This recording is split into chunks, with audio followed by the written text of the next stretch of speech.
Keeping with the Southern theme, raised from Greensboro, North Carolina. So what was life like, growing up in Greensboro? Man, I'm a military brat, so Greensboro, North Carolina just was the Hampton homes, the projects. I grew up in the projects, and my father, my stepdad, married my mother and said, we got to get out of this.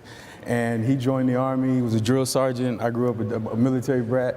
And we saw the world. I saw, Germany. I lived in Hawaii for 4 years. Me and Adrian Morrell went to the same high school, and I've been everywhere. And the military really showed me how to be very diverse and very, you pick your life up and your friends or whoever are there for the next 3 years. And so it really allowed me to understand people and not, and see color. So I figured I could do something, with them. But I always had, I always thought I was an entertainer and an actor playing football. And I have to say this, I'm a big fan of OJ and Jim Brown, because they took football. I was like, man, these guys are so good at football, they on TV now.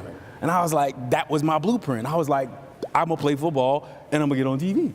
So you're saying you knew at an early age that, well, even while you were playing, you knew you were going to try and be an actor. I knew I was. I just didn't know how the process was going to happen. I never knew how you got on TV. You always hear people say you got to move to California, which that's not true. And I didn't know how it was going to happen. So I just, I waited and let God, handle it. But you worked hard at it, though. I did. I think that's, people.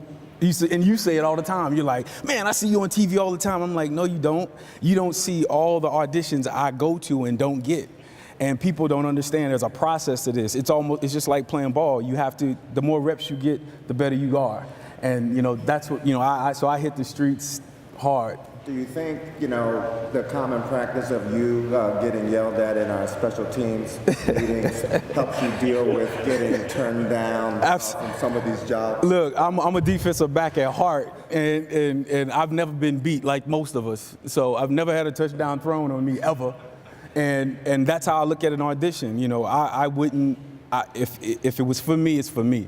But I would always make sure all I can do is prepare myself. I never came in with my script in my hand. A lot of actors came in there with script, they were nervous. I didn't care. I said, you know what, I'm gonna do this just like I would do football. I'm gonna watch film, I'm gonna get my reps in, and I'm gonna be prepared. So I'm gonna be ready for game day. Yeah, now, you're a giver and you're a caring man, and I think we're forever connected. As I was ending my career, my last interception in Chicago, I intercepted a Brett Favre pass, and I went up the sideline, and Ray sold out, just like wiped out about 100 people.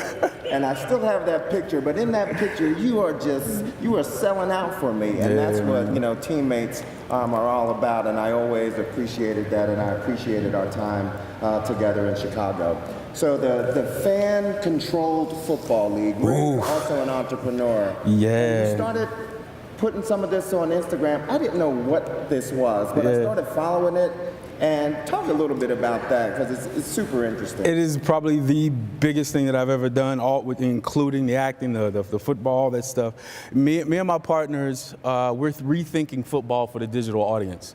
My partners, Grant Cohen, Patrick Dees, Sarab Faroudi, and myself, we bought an indoor football team in the IFL, and we allowed the fans to run it. So we allowed the fans to pick our location. They picked Salt Lake City. We allowed the fans to pick our name. They picked the Screaming Eagles. We allowed the fans to pick our coach. I had live interviews on the internet with about a dozen coaches, and we archived every interview and allowed the fans to go back on the interview and pick and vote on which coach they thought should coach our team. We then took it to the next level and allowed our fans to go on streaming channels like YouTube and Huddle, and they scouted for us. So our team and our roster was made up by the fans around the world. We had players coming from Utah State University, like colleges I've never heard of. And to take it even a further level, we developed a mobile application that allows your your phone to turn into a playbook. So the fans around the world and in the stadium were calling the plays in real time. It was a live Madden video game. They were calling plays in real time, and the players on the field were running the plays. So we ended up being 6-11. We was a new franchise. Come on, 6-11, and the fans were the third top offense in the IFL, and the quarterback that they chose was the Rookie of the Year. So it was an amazing experience that we was a part of, and now we're about to do something even bigger. So the team that you run is part of another league, Yes. but those other teams don't necessarily operate in the same way. Not at all. They were absolutely like real teams, real coaches, real players, and we were the only team that was controlled and ran by the fans. Yeah, and 6-11. I mean, that's not a great record, but a lot of the games were really close. That's what. Yes, yeah. Like. We didn't. The only thing the fans just they couldn't find us a kicker.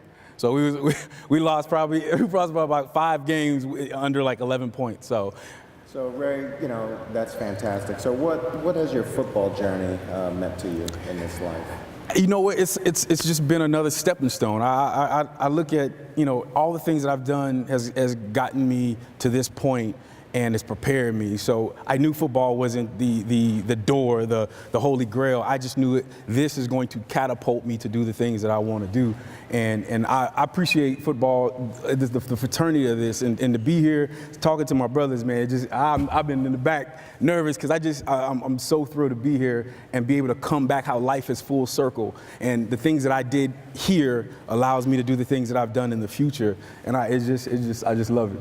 And the last question, who's the most influential person in your life? I would have to say my stepdad, because like I said, we grew up in the projects. I wouldn't have seen the world. He put football in me. I never knew I even had that gift, but he did. And I went to the University of Tennessee. I played high school football in Oklahoma. My father was a drill sergeant, and every Friday used to drive up from Oklahoma to Tennessee to come see me play. And today, that's still touches me. So appreciate it, man. Appreciate that more time. No doubt. Love you, man. Thank you.